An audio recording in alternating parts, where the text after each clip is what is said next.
Hi guys! Welcome to my vlog. And for today's video guys, magluluto ako ng ginataang munggus. Meron na akong nilagang munggus, luto na. Tapos ito yung sinasabi ko guys na beetroot leaves. Tapos may repolyo ako dito guys, cabbage. And meron ako ditong celery and carrots.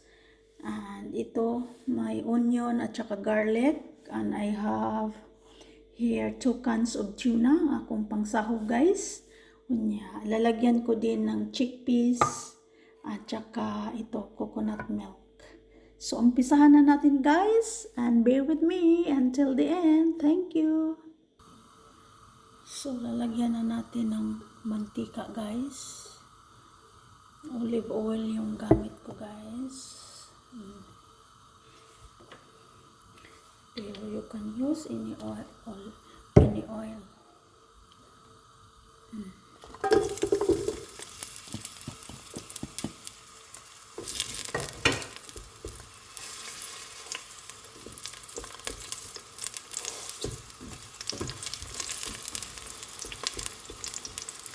This is my own version guys. Hayaan niyo lang ako. Mikos-mikos lang yung luto ko guys. Ako lang naman ang kumakain. Kaya ito yung version ng munggus ko, kung ano-ano ang isahog ilalagay ko ba. So wala itong special, basta ilagyan ko lang ng mga gulay-gulay.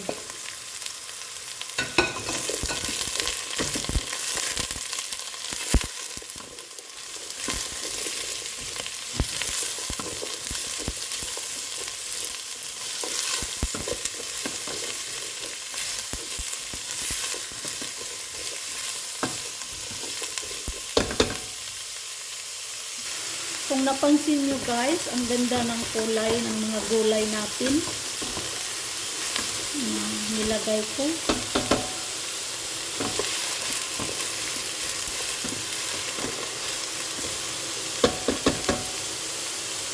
So itong chickpeas ko, luto na yan. Yan, luto na yan. So, panghuli na yan na isahog ko guys. Okay guys, nilalagyan ko ng kumukulong tubig. I boiled water sa kettle guys. Para kumukulo na siya ba? Para madali siyang kumukulo na. Kasi boiling water yung nilagay ko. Para lang lumambot itong gulay-gulay. So, antayin natin guys na lumambot yan. So, tinakpan natin guys. Sa hindi pa nakakita ng itsura ng chickpeas, ito po yun guys. Ayan. Ayan. Masarap siya. Ayan, rich in fiber. Okay guys, dito sa ibang bansa guys, merong mga binibili na lang yung coconut milk guys. Yan. Coconut milk. Binibili na lang yan dito na in can na siya. So, hindi dito uso guys na magkagod pa bata guys. Kapoy na kayo guys. Oy. Nya, ang mga lubi po diri guys, masyadong maliit. Parang ulo ng newly born baby. Yung sizes. So, wala na din tayong panahon para magkagod pa ta guys. So karamihan dito guys magbiko ganyan, ginagamit guys yung mga coconut milk in can.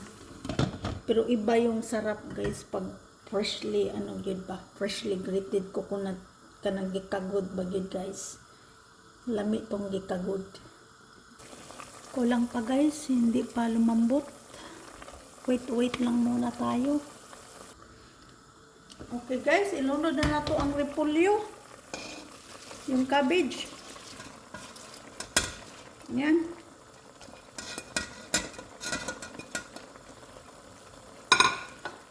Ang malaki pangmalakasan to guys. Marami tingnan no, pagkaluto na ito. Subside na yan, mukha lang marami. Pag ma-wilt na yan, konti na lang.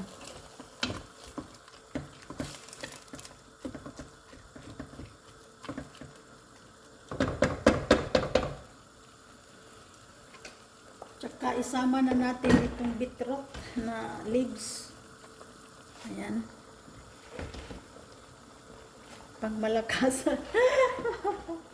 Natawa naman ako, pangmalakasan to guys. All vegetables.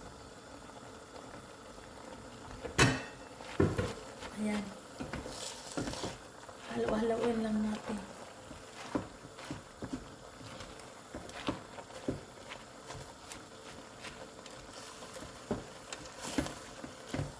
Ayan. Takpan ulit natin guys. Okay guys, ihalo na natin yung chickpeas guys.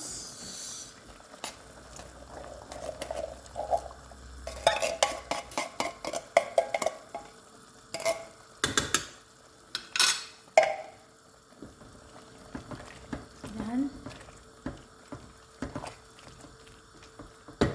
Tapos yung munggo natin. Pangmalakasan na munggo. Agoy.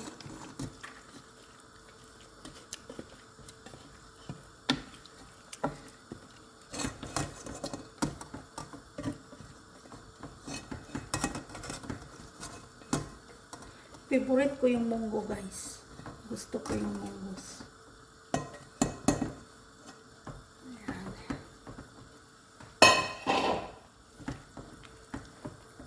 So, ayan na.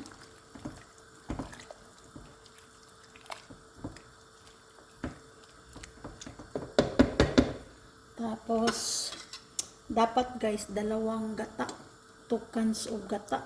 Kaso wala ako guys. Ito lang, isa lang available. Naubos. Halos every week yata ako naggata ng munggos.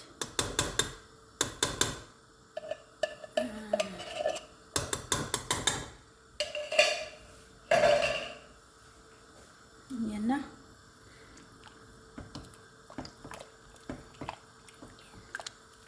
Ito yung version ng ginataan ko guys na munggos. Pangmalakasan yan. Tapos, lagyan na natin siya guys ng tuna.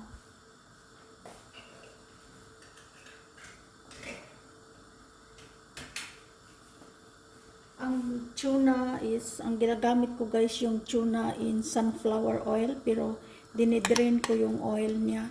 Agay, kamatay, nalunod na hinoon. Lisod kayo vlogger guys, oy.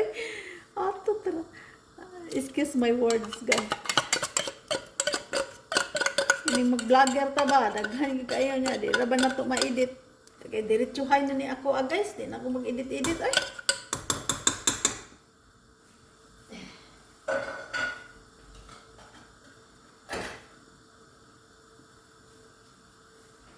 Ayan, 2 can.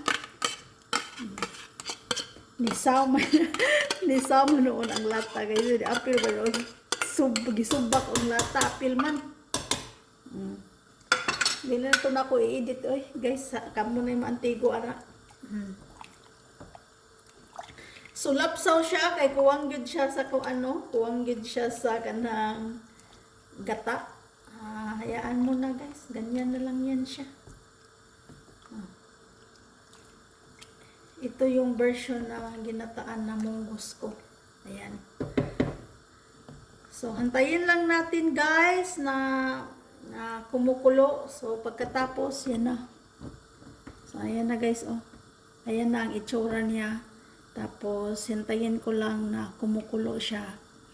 So, para mukhaon ako guys. So, this is all for today and see you next time. Bye-bye.